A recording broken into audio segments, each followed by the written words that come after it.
Speak through these words if they are worthy, Lord. If they are not, speak in spite of them. Amen. Amen. Well, as you just heard, Jesus says, "You are my friends if you do what I command you.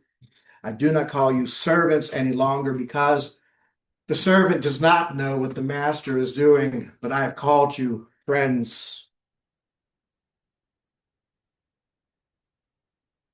You know what bothers me? It bothers me greatly that the lessons learned and relearned over the course of at least the last 60 years or so in the United States are deliberately being untaught and sabotaged. That bothers me a lot. And it bothers me because I am more aware of it now that it has come back out into the open again as fashionable to call oneself both a Christian and a racist. I'm inclined to tell you all that this is not the United States that I believe in or that I grew up in. I have posted on social media with hashtag not my America. And yet, if you ask people who are from oppressed populations who live in the United States, they will remind you that the U.S. has never strayed very far from our racialized roots. And what we see now is simply an overt resurgence that isn't really so much a resurgence as perhaps it's an unveiling or just a re-illuminating. So Black History Month is all that much more crucial now. In that today we honor Absalom Jones, the first Black Episcopal priest in the United States. Now, I am not a fan of tokenism, far from it. And yet, if it weren't for us having, say, 1 month a year dedicated to Black history, we wouldn't have anything. And if the Episcopal Church didn't honor our first Black priest, who would? We have many in our culture now who openly advocate for removing even the tokens from our public view. I hate to say it, but that may become a hill for justice-minded Christians to stand and fight on before long, non-violently, of course. Because too many are trying too hard to erode too much of God's justice, too much of human growth, to steal those things from too many. Oppression is real, and it is not Christian. Opposing oppression is Christian. A little note about oppression. It's a word that has gotten appropriated. You see, having been used to privilege and then experiencing equality may feel to the privileged like oppression, but equality is not oppression. The privileged cannot cry oppression. Equal rights for others does not mean fewer rights for you. It isn't pie. And we wonder sometimes, which hill do we pick to stand on? When do we jump in? When is the time right? When is it too soon? When will it be too late? I'm sorry, but there's not a formula or an algorithm for that. Even if you believe that the Bible contains secret codes in a numerological kind of way, you still are not going to get a straight answer to this question. Exactly when does a Christian do exactly what? Luckily, sometimes we do make the decision of what and when, and maybe didn't realize how big of an action that we were taking. I think sometimes that happened with Absalom Jones. Let me tell you what our book called Holy Women, Holy Men says about Absalom Jones. Absalom Jones was born a house slave in 1746 in Delaware, and he taught himself to read out of the New Testament and other books. At 16, he was sold to a store owner in Philadelphia, and there he attended night school for Black people, operated by Quakers, God bless them. At 20, he married another slave, and he purchased her freedom first with his earnings. He then bought his own freedom in 1784.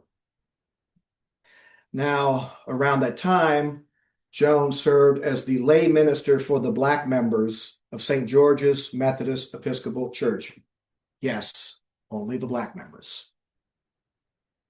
But his active evangelism and his friend Richard Allen's evangelism greatly increased the black membership at St. George's. I'm going to riff here and say that made them nervous.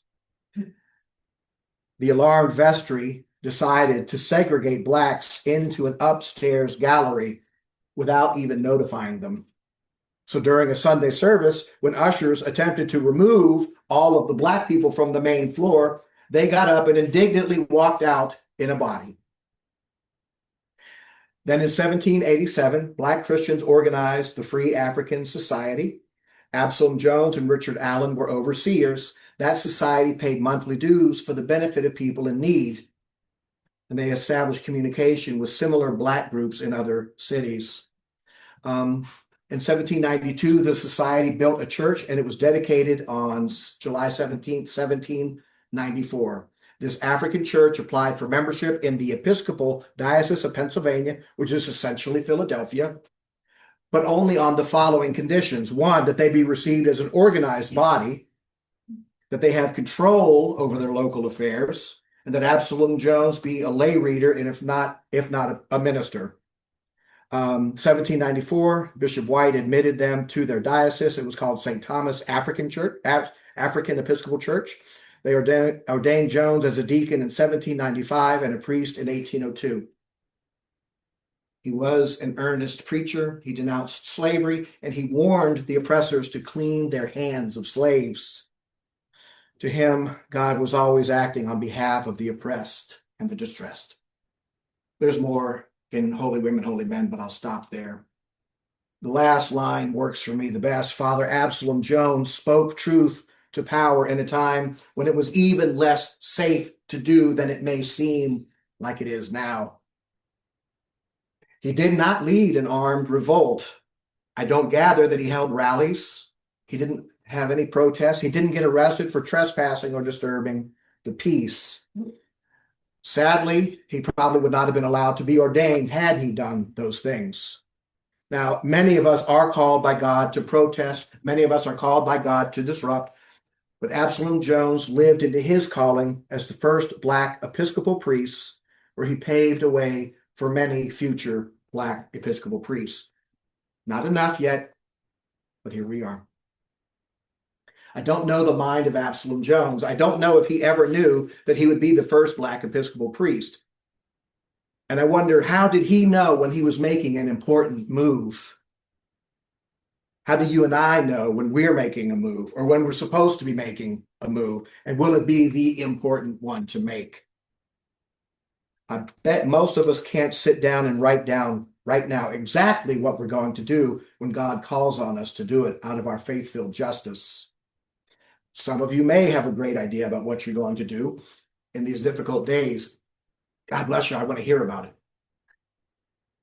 But there's the rest of us.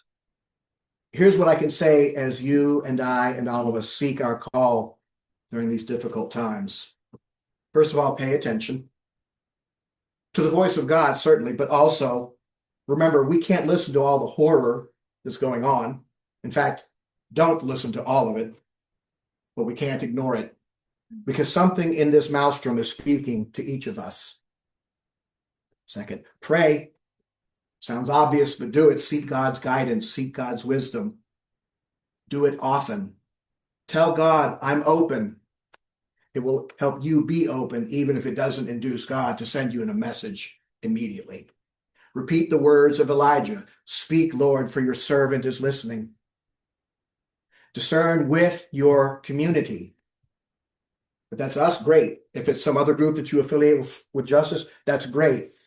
The theologian Scott McDougall wrote a book called The Shape of Anglican Theology, and he writes this: in the Anglican estimation, theological discernment, if it is done on one's own, is not truly theological discernment.